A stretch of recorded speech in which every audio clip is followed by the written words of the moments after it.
మరో mid day breaking చూస్తే మేడిగడ్డ వద్ద అంబటిపల్లిలో ఎల్ఎన్టీ కార్యాలయం పూర్తిగా దగ్ధమైంది. ఈ ప్రమాదంలో కీలక ఫైల్స్, హార్డ్ డిస్క్లు, ల్యాప్టాప్లు దగ్ధం కాగా విలువైన ఫర్నిచర్ సామాగ్రి గుర్తుపట్టలేనంతగా కాలిపోయాయి. అయితే దగ్ధమైన ల్యాప్టాప్, ఇతర వస్తువులు సిబ్బంది బయటకు తీయగా విలువైన సామాగ్రి కాలిపోయినట్టుగా ఎల్ఎన్టీ సిబ్బంది చెబుతున్నారు.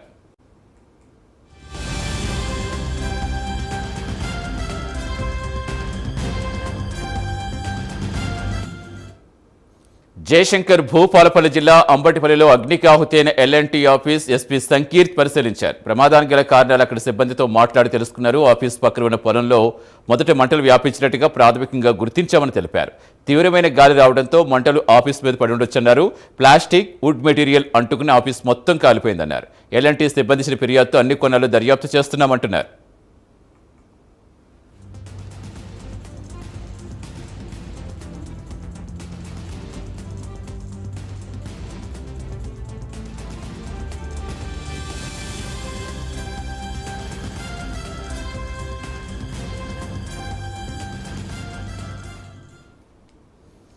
ఇదే అంశంపై ఎస్పీ సంకీర్త్తో మా కరెస్పాండెంట్ తిరుపతి సిద్ధంగా ఉన్నారు. తిరుపతి,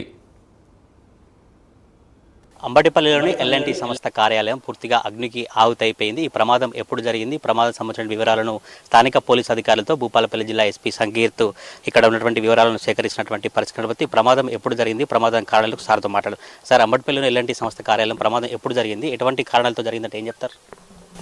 సో అందరికీ తెలుసు, నిన్న మధ్యాహ్నం అరౌండ్ 2:33 ప్రాంతం మధ్యలో మనకు ఇన్ఫర్మేషన్ వచ్చింది. ఇది అంబటిపల్లిలో ఉన్న ఎల్ఎన్టీకి సంబంధించిన గెస్ట్ హౌస్ ఏదైతే ఉందో అది మంటలు అంటుకున్నాయని ఇన్ఫర్మేషన్ వచ్చింది. ఇమీడియట్లీ మన ఎస్హెచ్ఓ అండ్ మన టీం కూడా ఇక్కడికి రష్ అయ్యి వచ్చారు. అండ్ లోకల్లీ ఏవైతే వాటర్ ట్యాంకర్స్ అవైలబుల్ ఉన్నాయో వాటర్ ట్యాంకర్స్ అసిస్టెన్స్ కూడా తీసుకున్నారు. అండ్ ఫైర్ డిపార్ట్మెంట్ వాళ్ళకు కూడా ఇన్ఫార్మ్ చేయడం జరిగింది.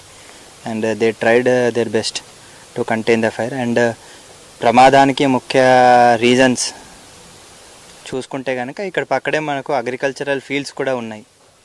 సో అగ్రికల్చరల్ ఫీల్డ్స్లోనే ఫైర్ స్టార్ట్ అయింది అని ప్రైమా ఫేసి వీఆర్ సస్పెక్టింగ్ అక్కడ నుంచి వచ్చి ఉండొచ్చు అని. అండ్ ఇంకొకటి ఏంటిదంటే తీవ్రంగా గాలి కూడా ఉండే, ఆ గాలి వేయడం వల్ల ఆ గాలి వల్ల ఈ ఫైర్ అనేది ఇటు ఎల్ఎన్టీ క్వార్టర్ సైడ్ వచ్చి ఉండొచ్చు.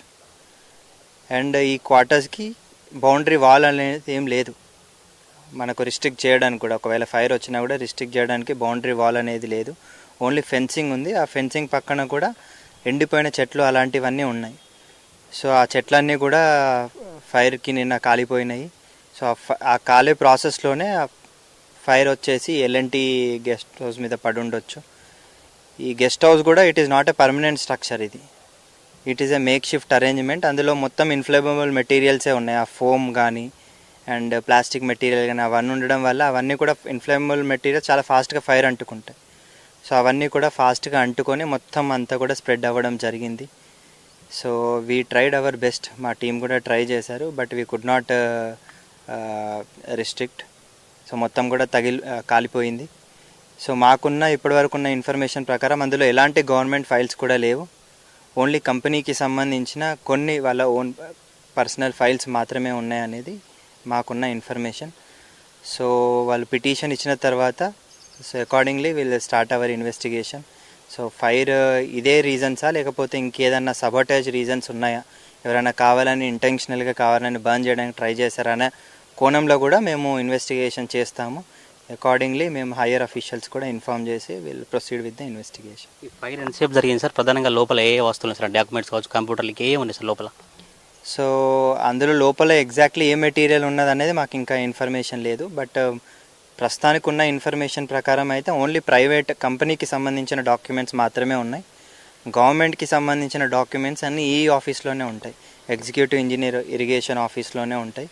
సో ఆ విధంగా చూసుకుంటే గవర్నమెంట్కి సంబంధించిన ఫైల్స్ ఏవి కూడా డ్యామేజ్ అవ్వలేదు అని మాకున్న information, prima facie information. So ఇది కాకుండా ఇంకా ఎలా అయింది అనేది మనకు ఓన్లీ ఇన్వెస్టిగేషన్లోనే తెలుస్తుంది. ఇప్పుడు సైట్కి వచ్చి మేము అబ్జర్వ్ చేస్తే మాకు తెలిసింది ఏంటంటే మాత్రం పక్కకున్న అగ్రికల్చరల్ ఫీల్డ్ కూడా మొత్తం కాలిపోయింది. అక్కడ ఎవరైతే లోకల్ ఫార్మర్ ఉన్నారో, సో ఇప్పుడు ఎలాగో మనకు ప్యాడీ సీజన్ మళ్ళీ రాబోతుంది, ఖరీఫ్ సీజన్, అందరు కూడా ఎక్కడ చూసినా కూడా ఫార్మర్స్ బర్న్ చేస్తూ ఉన్నారు వాళ్ళ అగ్రికల్చరల్ ఫీల్డ్స్ వేస్ట్ అంతా. సో ఇక్కడ కూడా సేమ్ అదే విధంగా ఫార్మర్స్ అగ్రికల్చరల్ ఫీల్డ్లో ఉండే వేస్ట్ అంతా బర్న్ చేసి ఉండొచ్చు.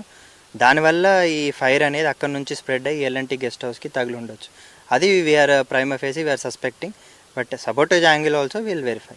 అగ్రికల్చర్ ఫీల్డ్ ఏ రైతు గుర్తించారు సార్, ఎప్పుడు ఆ మంటలు వాదించారో రైతులకు మీరు ఏం చెప్తారు? మరి ఈ మధ్య భూపాలపల్లి జిల్లా వ్యాప్తంగా కూడా ఈ వ్యర్థాలను కాలబెడుతూ అనేక అగ్ని ప్రమాదాలు జరుగుతాయి సార్, రైతులకు ఏం చెప్తారు?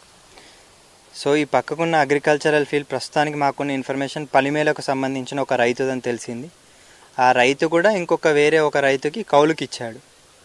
బట్ అతనే పెట్టాడా ఫైర్ లేదా అనేది కూడా ఇంకా మేము కన్ఫర్మ్ చేసుకోవాలి. In the process of investigation will confirm it.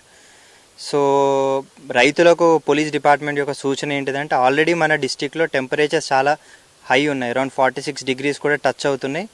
అక్కడక్కడ మనకు ఫైర్ ఇన్స్టెన్సెస్ కూడా రికార్డ్ అయినాయి. రీసెంట్గా చూసుకుంటే తేకుమట్ల కానీ, రేగొండ కానీ, నిన్న కాటారంలో కూడా అవన్నీ కూడా పెద్ద డ్యామేజ్ ఏం జరగలేదు.